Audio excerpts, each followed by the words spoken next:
जय श्री राधे राधे, हर हर महादेव। मित्रों, आज आप देख रहे हैं स्टार भजन कीर्तन और मैं पंडित प्रमोद शुक्ला। आज आपको पितृदोष और पितृ के नाराजगी के बारे की बहुत बेहतरीन जानकारी मैं आपको देने जा रहा हूँ। हिंदू धर्म में पूर्वजों की आत्मा की शांति के लिए तर्पण कर्म करने के लिए 15 दिन का पितृपक्ष समर्पित किया जाता है और ये पूर्वजों से चला आ रहा है। मान्यता यह भी है कि 15 दिनों के दौरान पितृदेव पृथ्वी पर आते हैं और अपने अपने आवास जहाँ पर उनका पूर्व जन्म हुआ होता है वहाँ पर वो जाते हैं।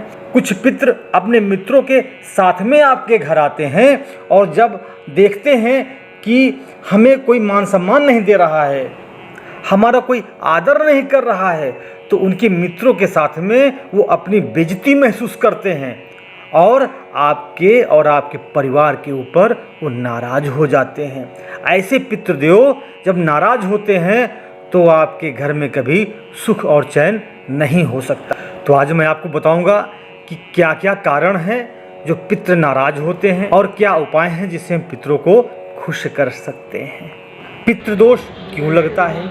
यदि मृत्यु होने के बाद अंतिम संस्कार में आपने कोई कमी छोड़ दी है, विधि विधान से आप उनका श्राद्ध नहीं कर रहे हैं, तर्पण नहीं कर रहे हैं, पिंडदान नहीं कर रहे हैं, तो ऐसे व्यक्तियों पर पितृदोष लगता है। कई बार पूर्व जन्म से भी पितृदोष लगता चला आता है, जिसके कारण से आपको और आपके परिवार को बहुत कठिनाइयाँ होती हैं। उनके कई लक्षण भी दिखाई पड़ते हैं।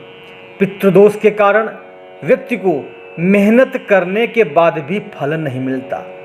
वो तनाव में रहता है, कितना अधिक वो परिश्रम कर ले पर वो कभी भी सफलता नहीं पाता और ना ही वो उसके उचित वो धन इकट्ठा कर पाता है। पितृदोष का ही कारण होता है कि घर के कुछ लोगों का विवाह नहीं होता है, विवाह में बाधाएं आती हैं, कोई न कोई एक व्यक्ति कुंवारा रहता है। कभी न कभी देखा होगा उस घर में एक व्यक्ति या एक कोई बच्चा अपंग होगा, किसी न किसी का एक अंग अवश्य खराब होगा। ऐसे व्यक्तियों पर, ऐसे परिवार पर पितृदोष रहता है। पितृदोष के कारण ही पूजा पाठ का कोई भी शुभ फल आपको नहीं मिल सकता और घर का कोई व्यक्ति यदि भोजन कर रहा है तो उसमें बार बार सर का बाल यदि मिल रहा है तो ऐसे व्यक्तियों पर पितृदोष माना जाता है। यदि वो कहीं बाहर भी भोजन करने जा रहा है तो वहाँ पर भी उसके भोजन में यदि बाल मिल रहा है तो उस व्यक्ति पर 101% पितृदोष है। घर में अकारण यदि किसी प्रकार की खुशबू या दुर्गंध आ रही है तो ऐसे घर में पितृदोष है। सपने में बार बार आपके पूर्वज आते हैं, आपसे बात करते हैं और किसी बात को लेकर यदि वो आपसे रो रहे हैं तो समझ लीजिए आपके ऊपर पितृदोष है और आपको वो संकेत कर रहे हैं पर आप समझ नहीं पा रहे हैं। शुभ कार्य यदि आपके घर में कोई हो रहा है तो वहाँ पर आपके भाई भाई में या घर में औरतों में किसी बात को लेकर झगड़ा हो जाएगा। घर में कोई त्यौहार है, त्यौहार में किसी बात को लेकर घर के भोजन के बारे में या ज़्यादातर भोजन के बारे में ही होता है, कलह हो जाती है, झगड़ा हो जाता है। तो क्या होता है? ये पितृदोष के कारण होता है। कभी कभी किसी परिवार में एक व्यक्ति को संतान नहीं होती है, उस परिवार में किसी कारणवश वो कितना भी दवा कर ले पर उसे संतान नहीं होती है। उसका कारण यही होता है कि उस परिवार पे, उस व्यक्ति पर पितृदोष है।